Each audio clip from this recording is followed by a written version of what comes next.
जय हिंद दोस्तों, मैं नवीन शर्मा आप सभी का स्वागत करता हूं। आशा करता हूं आप सब एकदम अच्छे हैं, एकदम बेहतरीन हैं। एक बार सारे प्यारे दोस्त बताएंगे आप सब कैसे हैं। उम्मीद करूंगा एकदम बेहतरीन होंगे, एकदम शानदार होंगे।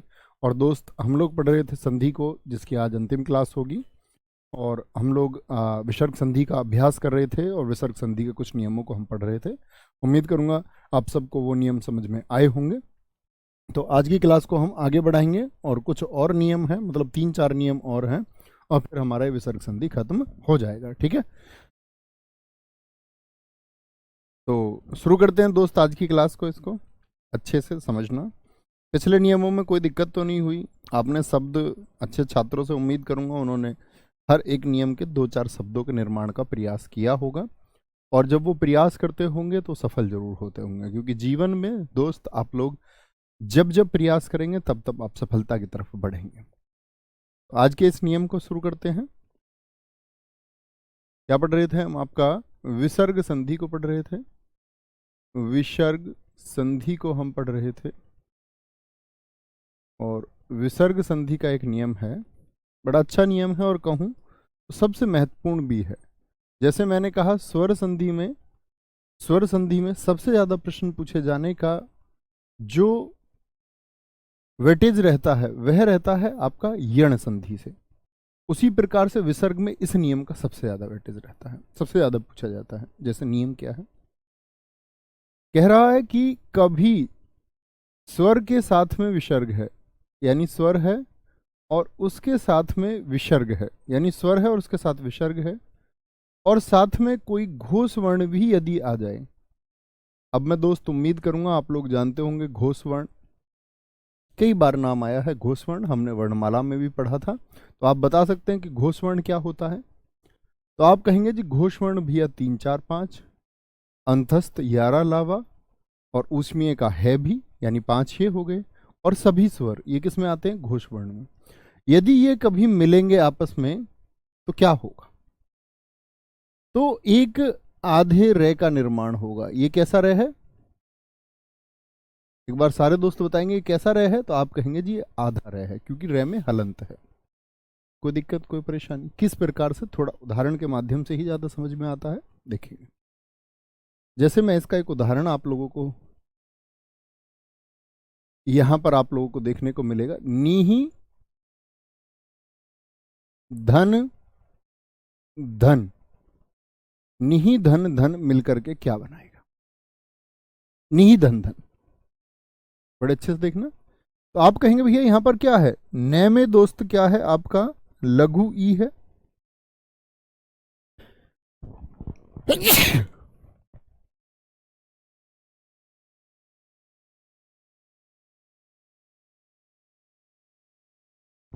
सॉरी, न धन ई है। ठीक है, और यहां पर विसर्ग भी है, यानी स्वर के साथ में विसर्ग भी है, और साथ में तैत है दे। दह तीसरे वर्ग का है कि नहीं है? हाँ जी है। तो मैंने कहा कि कहीं पर भी ई और आपका, यानी स्वर और घोष वर्ण मिलेंगे तो एक रे बनेगा, एक रे बनेगा जो आधा होगा। अच्छा मुझे बताइए, आधा रे कहां पर लिखा जाता है? आप कहेंगे जी सिरोरेखा के ऊपर लिखा जाता है आधा रे। ठीक है, आधा रे। कोई दिक्कत, कोई परेशानी? तो क्या बोलेंगे जी? आधा रे ऊपर लिखा जाएगा, इसका मतलब क्या हुआ कि भैया ये तो नी धन हो गया, और जहां पर ये जुड़ रहे थे न और ध के बीच में, यहीं पर रे की एक ध्वनि आनी चाहिए। तो रे की ध्वनि यहां कैसे आ सकती है? और वो भी आधे रे की, तो यहीं से आ सकती है, निर्धन। मैंने आपको बताया जो रेफ रूप होता है वह आधा होता है। और रेफ रूप कहां पर बोला जाता है? जिस व्यंजन पर प्रयोग किया गया है उस व्यंजन से पहले इसकी ध्वनि उच्चारित होती है। जैसे बोलिए कर्म, तो रे यहां ही क्यों? क्योंकि जिस व्यंजन पर यह होता है उस पहले इसकी ध्वनि उच्चारित होती है। बहुत बढ़िया शुभम पांडे जी, दीपक, साक्षी, वेरी गुड। समझे जी बात को? तो रे की ध्वनि कहां पर पैदा करेंगे, ये बात जानते हैं। लेकिन यहां पर एक थोड़ा सा अंतर भी आएगा, उसको ध्यान से देखेंगे तो कोई दिक्कत नहीं होगी। जैसे मैं बोलूं नीही धन वाह, अभ्यास करिए, नीही धन वाह। मैं बोलूं दू धन जन, क्या हो जाएगा मिलकर के? दू धन जन को यदि मिलाया जाए, नी धन मल को यदि मिलाया जाए, बड़े चर्चित उदाहरण हैं, अक्सर परीक्षाओं में पूछे जाते हैं। बही धन मुख को यदि जोड़ा जाए, बही धन मुख को यदि जोड़ा जाए, बही धन मुख। आयु धन विज्ञान, और रे की ध्वनि कहां पर आएगी मित्र? इसमें कोई गलती नहीं करनी है, आयु धन विज्ञान हो गया। ज्योति धन मय हो गया, ज्योति धन मय हो गया, मय, ज्योति धन मय। दुहु धन भाग्य। गुरुजी चाय पीजिए, जुकाम बुखार खांसी से। भाई साहब मुझे 2 छींक आती हैं बचपन से, वो आपकी क्लास में आई या खाली मीटिंग के टाइम पे आई, वो कहीं भी आती है, वो आ जाती है, उसके लिए सॉरी। बाकी तबीयत ठीक है एकदम। ज्योति धनमय हो गया आपका, ज्योति धनमय। उसे देख लीजिए आपका दुहु धन भाग्य लिख सकते हैं, दुहु धन भाग्य, हाँ हो जाएगा बिल्कुल, दुहु धन भाग्य। आप भी लिखिए कोई शब्द और इनको भी बनाते रहिए, और कुछ शब्द लिखने का भी प्रयास कीजिए। दुहु धन गंध हो सकता है, दुहु धन गंध हो सकता है, दुहु धन गंध क्या हो जाएगा? ठीक है। धनु धन विद्या हो जाएगा, धनु धन विद्या क्या हो जाएगा? धनु धन विद्या क्या हो जाएगा? निहि धन अक्षर क्या हो जाएगा? निहि धन अक्षर क्या हो जाएगा? ठीक है, निहि धन अक्षर। निहि धन आधार क्या हो जाएगा? निहि धन आधार, निहि धन आधार क्या हो जाएगा? निहि धन आधार। निहि धन आशा लिख सकते हैं, निहि धन आशा क्या हो जाएगा? आशा, निहि धन आशा, निहि धन आशा हो गया। निहि धन ईक्षण लिख सकते हैं, निहि धन ईक्षण। आप भी करेंगे निहि धन ईक्षण जब आप सब इंस्पेक्टर बन जाएंगे, उसी काम के लिए आपको नियुक्त किया जा रहा है, निरीक्षण के लिए ही। निहि धन आदर हो जाएगा, निहि धन आदर। निहि धन अपराध हो जाएगा, निहि धन अपराध हो जाएगा, अपराध। निहि धन आकार हो जाएगा, लिख लेंगे उसको भी, निहि धन आकार हो जाएगा, निहि धन आकार, माफ करेंगे, निहि धन आकार।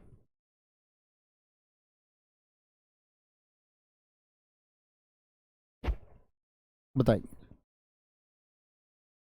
देखना भाई साहब, बहुत ध्यान से देखेंगे और प्रैक्टिस करेंगे।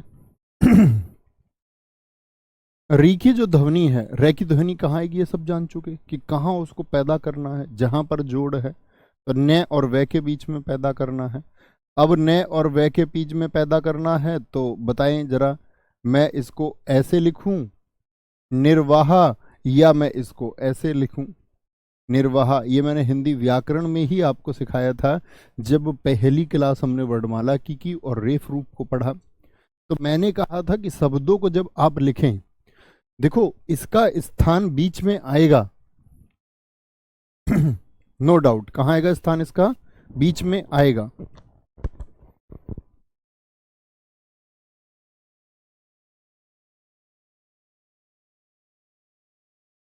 तो मैंने आपसे कहा था इसका स्थान जो है वह बीच में आएगा, लेकिन यदि इसके साथ में स्वर मौजूद है तो फिर कहां पर भेजेंगे भैया? स्वर पर भेजेंगे। क्या बोलेंगे? रेफ रूप का प्रयोग जिस व्यंजन पर होता है उस व्यंजन से पहले बोला जाता है, लेकिन यदि व्यंजन के साथ में कोई स्वर मौजूद है, यानी आ एक स्वर है, तो उस स्वर पर भेज देंगे रेफ रूप को, बोला व्यंजन से पहले ही जाएगा। कोई दिक्कत जी? तो बोलेंगे जरा कौन सा ठीक होगा, तो हम कहेंगे बी एकदम से ठीक हो जाएगा। दूधन जन, आप लोगों को बहुत डिस्टर्ब, सॉरी, इसके लिए मैं गर्म पानी पी लेता हूँ थोड़ा।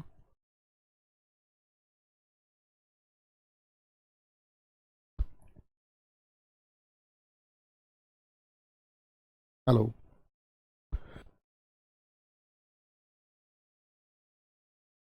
हेलो, अभी आवाज ठीक आई है ना एकदम? एक बच्चे ने कहा है मनभर चौहान जी ने कि दोनों ठीक हैं निर्वाह। दोनों कैसे ठीक हो सकते हैं दोस्त? मैंने आपको बताया कि कहां पर उसको स्थान देंगे। आप लोग कहेंगे कि भैया उसको स्थान हमको देना है यदि व्यंजन के साथ स्वर है उस पर। बताएंगे। दुर्जन हो गया, दुर्जन। देखो, यहां तक करके दिखाएं आप, इसके बाद में सीखेंगे और विशेष ध्यान देने की जरूरत होगी। निर्मल, निर्मल हो जाएगा।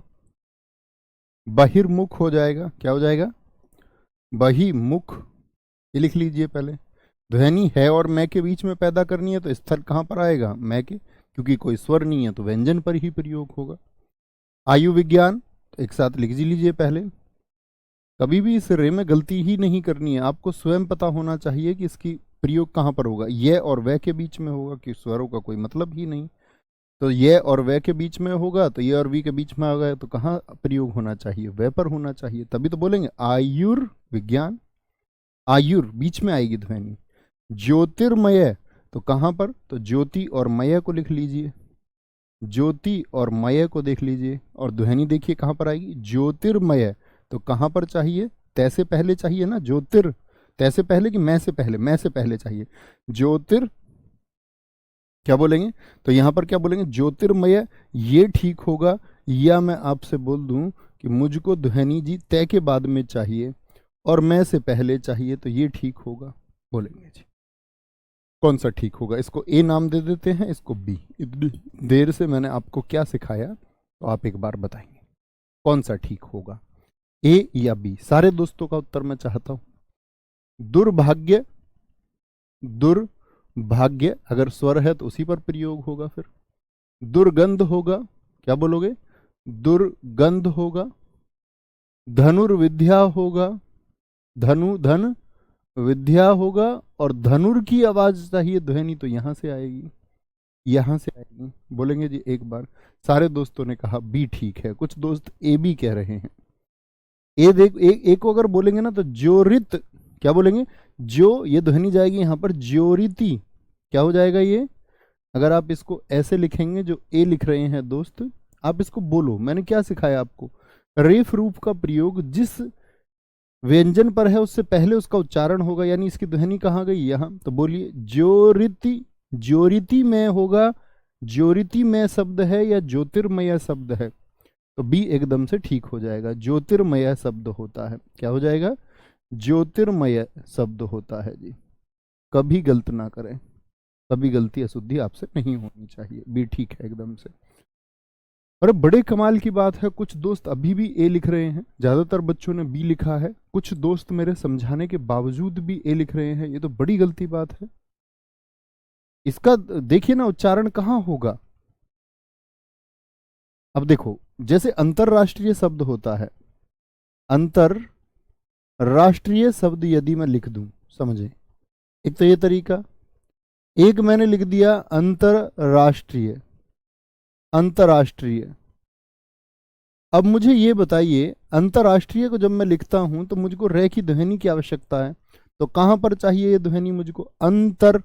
तो ध्वनि कहां पर चाहिए? यहां पर ध्वनि चाहिए। यहां पर कहां पर ध्वनि चाहिए? ध्वनि चाहिए यहां पर। तो अंतर, तो इसको कहां लगाना पड़ेगा? रे पर, अगले पर, तभी तो ध्वनि आएगी। लेकिन रे के साथ स्वर है तो भैया आपने बताया कि स्वर पर लगेगा। तो अंतरराष्ट्रीय। इतना कंफ्यूजन नहीं होना चाहिए भाई। सिर्फ इतना है कि जहां पर रेफ रूप है, ठीक है, जहां पर रेफ रूप है उससे पहले बोला जाएगा धर्म। और यदि यदि व्यंजन के साथ में स्वर आ गया है तो बस उसका स्थान उस खड़ी पाई पर चला जाता है। इतना सही है। ओके, गलती नहीं करनी है कभी भी। आगे आए निहिधन अक्षर। अब तक देखिए भाई, अब तक क्या? धनुर्विद्या तो रे कैसा था? आधा। यदि मैं आधे रे को, ये रे कैसा है? आधा है। यदि इस आधे रे को मैं एक स्वर दे दूं तो ये क्या बनाएगा? सारे दोस्त कमेंट सेक्शन में लिखिए। यदि इस आधे आधे रय को मैं एक स्वर प्रदान कर दूं तो मित्र ये क्या बना देगा, क्या निर्मित करके देगा? तो आप कहेंगे भैया ये तो पूर्ण रय हो जाएगा। तो दोस्त यही बात सीखनी है जो इसमें पालन हुआ है। देखो जरा ध्यान से कैसे जी, यहां अभी तक कोई भी आधे रय को स्वर नहीं मिल रहा था जुड़ने के लिए, कि यहां पर आधा रय बना और उसके बाद में उसको गे मिला, तो गे तो उसको नहीं पूर्ण कर सकता। लेकिन जैसे ही यहां पर आधा रय मिला और उसको मिल गया ए जुड़ने के लिए, तो यहां क्या बनना था, नी, और विसर्ग किस में परिवर्तित हो जाता है, विसर्ग हो जाएगा आधे रय में, विसर्ग आधे रय में। तो यहां से आधा रय और साथ में ए मिल गया, तो क्या बन जाएगा जरा बताइए? तो रे और ए मिलकर के यहां पर आधा रे नहीं बनेगा, यहां पर पूरा रे बनेगा। समझे? कोई दिक्कत? पूरा रे। सारे दोस्तों ने लिखा, ज्योति, रणविजय, सानू, रवि, बहुत बढ़िया दोस्त, वेरी गुड। रिमझिम जी एकदम ठीक उत्तर है। निहिधन आधार निराधार होगा, क्या होगा? निहिधन आधार निराधार होगा, ठीक है, निराधार होगा। निहिधन आशा क्या हो जाएगा दोस्त? निराशा हो जाएगा, निराशा, निराशा, निहिधन आशा निराशा, क्योंकि अब उसको स्वर मिल गया जुड़ने के लिए। ये क्या बन जाएगा? रा दीर्घी मिली तो क्या बनेगा? निरीक्षण बन जाएगा, निरीक्षण, ठीक है, निरीक्षण। आप भी करेंगे निरीक्षण, इसी बात के लिए आप ज्वाइन होने जा रहे हैं। लेकिन उस निरीक्षण में ज्यादती ना करना। ज्यादती का मतलब लोगों के अंदर पुलिस का जो भय है, जो डर है, वो ना करना। और आप सारी चीजें ग्राउंड पे पहुंच के, मेरी कहने की चीजों से आदमी किसी के स्टेटमेंट को याद नहीं रखता। स्थिति और परिस्थिति के अनुरूप व्यक्ति की कार्य प्रणाली होती है। कल आप कितना भी सोचकर यहाँ जाते हैं, कल आपकी कार्य प्रणाली कैसी होगी विभाग में जाकर के, वह देखने लायक बात होगी। मतलब बहुत सारे लोग जिन्होंने ईमानदारी का सोचा, बहुत भ्रष्ट अपना जीवन जी रहे, बहुत ऐसे लोग हैं जिन्होंने भ्रष्ट जीवन को छोड़ करके एक ईमानदारी का मार्ग अपनाया है। और पुलिस प्रणाली को चूंकि मैंने नज़दीक से महसूस किया है, मैं उससे काफ़ी कई वर्षों तक जुड़ा रहा हूँ। और जुड़े रहने का मतलब ऐसा नहीं कि मैं पुलिस में था लेकिन मैंने उसको बहुत एक हद तक महसूस किया है, वो मेरा एक जुड़ाव रहा है। तो इसीलिए मैं आपसे कहता हूँ कि आप लोगों को कॉन्फिडेंस देना, ना कि लोगों को डराना। निरपराध, निरपराध, ठीक है। अब हम कहते हैं जी निरपराधी शब्द होता है एक, वो गलत शब्द होता है, हमेशा निरपराध शब्द होगा। आप लोगों को जानना चाहिए कि निहिधन अपराध निरपराध होगा, ई आ ही नहीं सकता। निराकार क्या बोलेंगे? नी धन आकार, एक रे का मौका मिल गया, निराकार हो गया। कोई दिक्कत है, कोई परेशानी है? आप लिखें जरा। बहुत बढ़िया गुरु जी। यजुधन वेद यजुर्वेद हो जाएगा, एकदम से ठीक है, क्यों नहीं होगा, बिल्कुल होगा। यजुधन वेद यजुर्वेद बिल्कुल हो जाएगा। बहुत बढ़िया, very good, very good. Note करेंगे एक बार। निराकार Pradeep Yadav ji. UP police constable से कवर हो जाएगा हिंदी इस बैच में? हाँ जी, क्यों नहीं होगा। दोनों ही बैच में मैंने ऐसा नहीं पढ़ाया था। यूपी कांस्टेबल के जो दोस्त तैयारी कर रहे थे कि मैं उनको बहका देता, मैंने ऐसा वहाँ भी नहीं पढ़ाया। कि खाकी बैच में हमने हिंदी पढ़ी, तो ऐसा नहीं था कि अब जिन दोस्तों ने वहाँ पर हिंदी पढ़ी होगी वो भी यूपीएसआई के लिए एनफ है। बस आप प्रैक्टिस करते रहना, यहाँ पर पीडीएफ वगैरह देखते रहना। कोई बात नहीं सनी, एक आध गलती हो जाती है, लेकिन आगे ना करें, है ना। गलत हो गया, कोई दिक्कत नहीं, आगे चलें जी। अब आते हैं जिनमें विसर्ग बना रहता है। विसर्ग बना किस किस में रहता है, देखना जरा ध्यान से। नियम लिखेंगे, विसर्ग के बने रहने की स्थिति, यानी विसर्ग हटता ही नहीं है, ना विभाजन पर ना जोड़ पर। विसर्ग के बने रहने की स्थिति, बने रहने की स्थिति क्या है? विसर्ग के बने रहने की स्थिति। और जब हम यूपी कांस्टेबल के सिलेबस को पढ़ रहे थे, तो वहाँ भी यूपी कांस्टेबल में बहुत सारे दोस्त ग्रेजुएट होते हैं, तो वहाँ भी उद्देश्य यही था, क्योंकि ये बात तय थी कि यूपीएसआई की भर्ती आगे आएगी, तो उसी उम्मीद से वहाँ पर पढ़ाया कि बच्चों को अलग अलग ना पढ़ना पड़े। क्योंकि आप ये सोचे कि भैया यूपीएसआई के लिए कोई अलग हिंदी होती है। हाँ, प्रश्नों का स्तर, और साहित्य के प्रश्नों के स्तर में थोड़ा बदलाव मिलता है। लेकिन हम अगर बात करें यूपी कांस्टेबल की तैयारी आप यदि करते हैं उस बैच से, बहुत अच्छे से आपने अगर हिंदी पढ़ी है, तो वो 30-32 नंबर का सिलेबस तो लगभग सेम ही है। 5-7-8 प्रश्नों में आपको वेरिएशन देखने को मिलता है पेपर में। बिल्कुल बनेगा बबीता कुमारी जी। विसर्ग के बने रहने की स्थिति क्या क्या है देखें, लिखना। पहली स्थिति है, ये नंबर 1 डाल के लिख लीजिए, कि स्थिति ये है कि विसर्ग के बाद में, विसर्ग के साथ में का, पा, यानी कहीं पर कै है, कहीं पर पै है, और कै हो सकता है, पै हो सकता है, खे है कहीं पर, खे, कै पै, नहीं कै खे लिख लीजिए, कै खे पै फै, ऐसे लिखें तो ज्यादा ठीक है। कै खे पा फा विसर्ग के साथ में कहीं पर है। पहला नियम देखें जरा क्या होगा। जैसे देखना, रजह धन कर्ण, रजह धन कर्ण, तो विसर्ग के साथ में क्या है भैया, तो ये विसर्ग जो है जुड़ने पर भी खत्म नहीं होगा और शब्द ऐसे ही लिखा जाएगा, रज है कण, रज है कण। जैसे आपका प्रातः काल, आप लोगों ने अक्सर कैसा देखा होगा, प्रातः धन काल, क्या होगा जी प्रातः धन काल में, क्या बोलोगे, प्रातः काल, प्रातः काल होगा, क्या होगा, प्रातः काल होगा, प्रातः काल। अधः धन पतन हो गया, अधः धन पे आ गया बाद में, विसर्ग के बाद में, तो क्या हो जाएगा, अधः पतन। इन शब्दों को तो आप सीधे सीधे याद भी कर सकते हैं, और परीक्षाओं में ना के बराबर आज तक मैंने देखा नहीं कि पूछे गए हों। पय धन प्रातः काल के अलावा कुछ नहीं पूछा जाता, फिर भी आप याद करिए। पय धन पान, क्या बोलोगे, पय पान हो जाएगा, पय पान हो जाएगा, ठीक है, पय पान हो गया, पय पान। और इसमें देख सकते हैं आप क्या क्या बन सकते हैं, हाँ, अधः धन फलित, फै भी हो सकता है, अधः धन फलित क्या बन जाएगा, अधः धन फलित, तो आपका विसर्ग हटेगा ही नहीं, अधः धन फलित ही रहेगा, अधः धन फलित होता है। दुख का होता है, जैसे दुहु धन खे, दुहु धन खे, दुख हो जाता है। बहुत बढ़िया लोकेश चौधरी जी।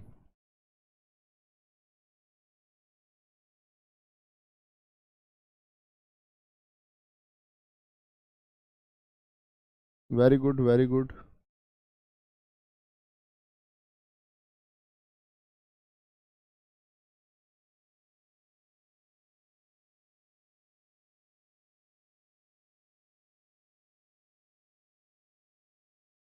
अधः धन पतन, अधोपतन हम लिखते हैं लेकिन वो गलत होता है। कैसे ही निर्माण करेंगे उसका, ए धन ऊ से हो सकता है, एक तो ओ का निर्माण, ए धन ऊ से निर्माण करोगे तो आपका उधर उपतन होना चाहिए, फिर तो नहीं होगा। हमेशा साक्षी, ऑलवेज ऑलवेज ऑलवेज ऑलवेज। एक स्थिति तो ये हुई, एक स्थिति है आपका, दूसरी स्थिति है आपका कि कहीं पर आपका मान के चलिए कहीं पर आपका विसर्ग है और विसर्ग के साथ में क्या क्या पे आए, एक कहीं पर ई आ जाए, यानी कि ई आ जाए या ए आ जाए, तो भी क्या होगा, विसर्ग बना रहेगा, विसर्ग बना रहेगा। इसके 2 उदाहरण आते हैं आपका, एक आता है यशः, यानी यहाँ ए के साथ होता है कि ए के साथ कोई विसर्ग हो, यशः धन इच्छा, यशः धन इच्छा क्या बन जाएगा आपका, यशः धन इच्छा, तो बदलेगा ही नहीं, यश इच्छा ही रहेगा, यश इच्छा। जैसे एक होता अतः धन एव होगा, अतः धन एव होगा, तो क्या बन जाएगा आपका, अतएव होगा, तो आप उसको विसर्ग लगाकर ही लिखेंगे, अतः धन एव होगा, अतः धन एव। ये 2 नियम है जिसमें विसर्ग बना। गुरुजी अंतःकरण हो जाएगा क्या, मीनू बमनिया, बिल्कुल होगा, बिल्कुल हो जाएगा। बोलेंगे स्त्रीलिंग पुल्लिंग मैं आपको पढ़ा चुका हूं अखिलेश कुमार जी, वहां पर देखिए और थोड़ा लॉजिक लगाइए। बहुत बढ़िया जी, बहुत बढ़िया, वेरी गुड वेरी गुड। तो समझे बात को, क्या मैंने बोला? मैंने बोला आप लोगों से कि कभी भी विसर्ग के साथ में ई और ऊ आए, ये उनकी स्थिति बता रहा हूं मैं, इसको आप क्या बोलेंगे कि जहां पर विसर्ग के बने रहने की स्थिति है। तो ये याद कर लेंगे, कुछ शब्द हैं, क्योंकि मूल नियमों से अलावा इनको कई बार अपवाद की दृष्टि में रखा जाता है, कई बार इनको हिंदी भाषा में स्थान नहीं दिया जाता, कई बार इनको अलग से अपवाद की कैटेगरी में जान देते हैं। आप इन कुछ शब्दों को याद कर लेंगे तो ये बाकी नियमों को प्रभावित नहीं करते हैं। नहीं तो आप देखोगे, हमने आपका एक आधे से सपेरे का निर्माण भी सीखा, वहां भी यदि क्या होता था आपका, तो क्या होता था, तो नमः धनकार क्या होता था, नमस्कार होता था। तो हमको ये कुछ शब्द याद करने होंगे, ठीक है? बहुत बढ़िया। राजकुमार राजपूत जी, भैया निर्धन आधार होगा। दोस्त हो सकता है, क्यों नहीं हो सकता, उसमें निर में रे को आधा लेना होगा,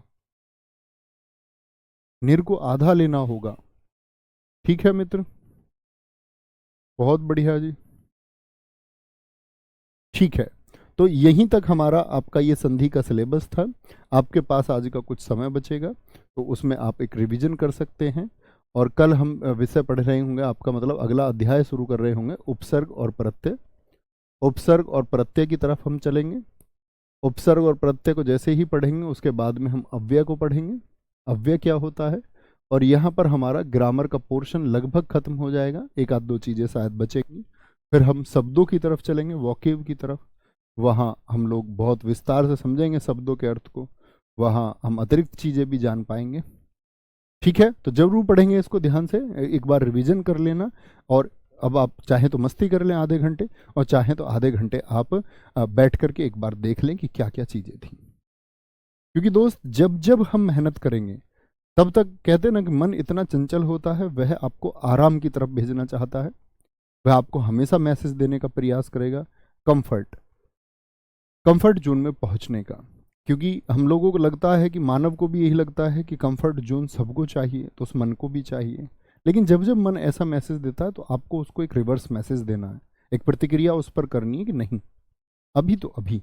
और जब आप इस नियम का पालन कर लेते हैं तो आप अपने आप को बेहतर बना लेते हो। धीरे धीरे हम बेहतर बनते हैं, एक ही दिन में हम बेहतर बन नहीं सकते, एक ही दिन में हमारा सारा अध्ययन हो नहीं सकता। अध्ययन का भी अपना महत्व है कि उसको किस तरह किया जाए। तो धीरे धीरे करते रहिए, लेकिन करते रहिए। ख्याल रखिए। जय हिंद, जय भारत, जय मां सरस्वती, नमस्ते।